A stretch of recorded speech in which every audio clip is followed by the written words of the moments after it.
Rejoindre ce matin sur Radio J et comme tous les matins sur cette antenne, nous sommes avec notre correspondante à Jérusalem, Pascal Sunshine. Bonjour Pascal. Bonjour Ilana. Merci Pascal. Encore une nuit sous les alertes. C'est compliqué cette guerre, effectivement. On va en parler entre l'Iran et Israël, mais d'abord peut-être un mot aussi de ce qui se passe en parallèle dans la bande de Gaza, puisque on l'a dit ce matin, les nouvelles ne sont pas très bonnes, Pascal. Oui, il ne faut pas oublier que la guerre continue contre le Hamas sur le front sud. Hier soir et ce matin, on a encore appris la mort de 2 soldats, le capitaine Tal Mokshowitz, 28 ans, et le premier sergent Nave Lechem, 20 ans, tombés hier dans 2 incidents séparés dans le sud de la bande de Gaza. Alors, les combats se poursuivent donc à Gaza et en Iran, évidemment, de nouvelles alertes donc au milieu de la nuit à Haïfa. Qu'est-ce qui s'est passé, encore une fois, Pascal, cette nuit ? Alors, cette nuit, l'Iran a encore tiré contre Israël un total de 6 missiles balistiques à 3 reprises dans le nord et le centre du pays. Les sirènes ont retenti. C'est seulement lors de l'attaque de minuit que la population a reçu une préalerte d'une quinzaine de minutes. Pour les 2 attaques suivantes, c'était seulement l'alerte de 90 secondes avant les sirènes, ce qui s'explique par le fait que l'Iran n'a donc tiré que quelques missiles à la fois et non plus des salves de plusieurs dizaines comme il l'a fait au cours des 3 jours précédents. La défense antimissiles a intercepté tous les missiles qui menaçaient des centres de population. Et l'information essentielle, c'est évidemment qu'il n'y a eu ni blessés ni dégâts. Tsahal a également intercepté dans la nuit plusieurs drones iraniens au-dessus du Golan. Comment expliquer justement, Pascal, ce changement technique de l'Iran ? Pourquoi des tirs maintenant, moins de tirs en tout cas qu'auparavant ? Alors, il faut évidemment prendre ces développements avec énormément de précautions. Mais ce qui semble, c'est que le fait que l'Iran ait hier tiré moins de missiles, moins de salles nourries qu'il ne l'a fait au cours des premiers jours contre Israël, cela s'explique à cause des frappes de l'aviation de Tsahal. L'aviation israélienne continue en permanence ses rotations vers l'Iran et hier, les frappes ont évidemment continué à viser des composantes du programme nucléaire iranien qui sont évidemment l'essentiel de la feuille de route de l'aviation israélienne, mais aussi tout le dispositif de missiles de l'Iran, c'est-à-dire les missiles sol-air qui servent à la défense de son espace aérien et les missiles sol-sol qui lui servent à attaquer Israël. Israël en a déjà détruit des centaines et surtout des dizaines de lanceurs qui sont indispensables pour tirer ces missiles balistiques. Alors, il s'agit soit de rampes de lancement fixes, celles-là, évidemment, si on n'a pas d'informations préalables sur leur localisation, sont difficiles à repérer, mais on sait aussi que le Mossad en amont a fait un énorme travail de renseignement.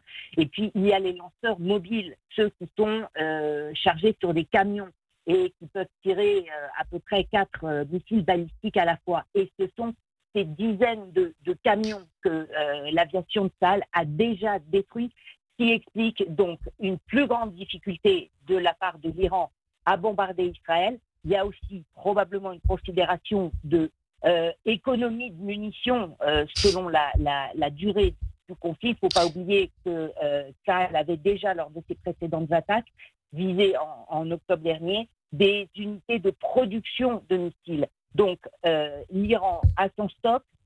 Jusqu'où est-il en mesure de le renouveler ? C'est justement aussi une des questions.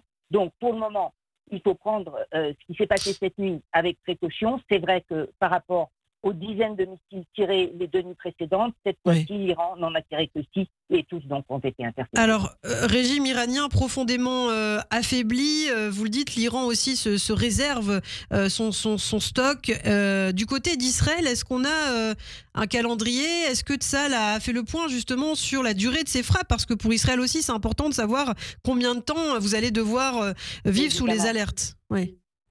Évidemment, pour l'instant, ça c'est évidemment une information je dirais, stratégique et capitale. Donc, on comprend qu'Israël ne publie pas d'échéancier, ne publie pas de calendrier sur la durée de sa mission, mais uniquement sur ses objectifs. C'est ce que Benjamin Netanyahou a encore rappelé hier soir lors de la conférence de presse assez particulière qu'il a tenue, puisque le Premier ministre israélien était à la tribune, mais dans un bunker, et les journalistes étaient reliés par Zoom avec le Premier ministre israélien. En tout cas, ce que Benjamin Netanyahou a rappelé, ce sont les objectifs de cette opération, c'est-à-dire éliminer la menace nucléaire militaire de l'Iran, éliminer sa menace balistique et éliminer sa menace terroriste.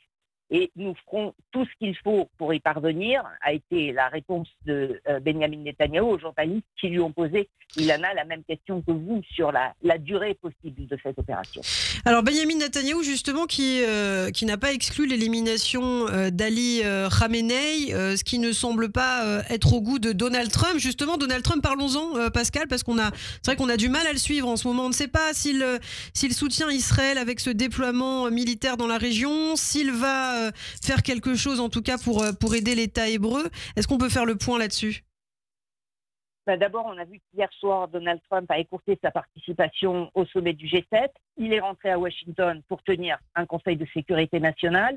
Il avait été, à son arrivée, interrogé, là encore, par des journalistes à propos de ces messages que l'Iran aurait fait parvenir hier via plusieurs pays arabes, dont les Émirats, dont le Qatar, vers les États-Unis pour dire à Donald Trump, nous sommes prêts, nous les Iraniens, à reprendre les négociations sur le nucléaire à condition qu'Israël arrête son opération. Alors, est-ce que les Iraniens sont en train de commencer à agiter le drapeau blanc ? Le président américain a répondu que oui, il avait entendu parler de ces appels iraniens, mais il a également dit que les Iraniens avaient 60 jours pour négocier. Ce qui s'est passé le 61e jour n'était pas étonnant. Donc maintenant, qu'est-ce qu'ils veulent faire ? Mais la réponse de Trump n'est pas claire. Il est en train de tenir cette nuit aux États-Unis un conseil de sécurité nationale. On sait que le porte-avions USS Nimitz est en route vers le Proche-Orient avec 28 avions ravitailleurs de l'armée américaine, ce qui n'est évidemment pas anodin. D'un autre côté, il est possible aussi que Donald Trump accepte de reprendre les négociations, mais hier soir, sur un de ses messages sur son réseau social, il a aussi appelé les habitants de Téhéran à évacuer immédiatement leur capitale. Donc, à l'heure qu'il est, c'est le point d'interrogation sur ce que veut Donald Trump sur la crise iranienne. Eh bien, merci beaucoup, Pascal Zonshine. Peut-être qu'on reviendra aussi avec vous aujourd'hui, peut-être cet après-midi d'ailleurs, sur la fermeture en France de ces 5 stands israéliens d'armement au Salon du Bourget. Est-ce qu'il y a eu une réaction en Israël ? Peut-être qu'on fera le point tout à l'heure. Vous restez avec nous, les amis. Merci.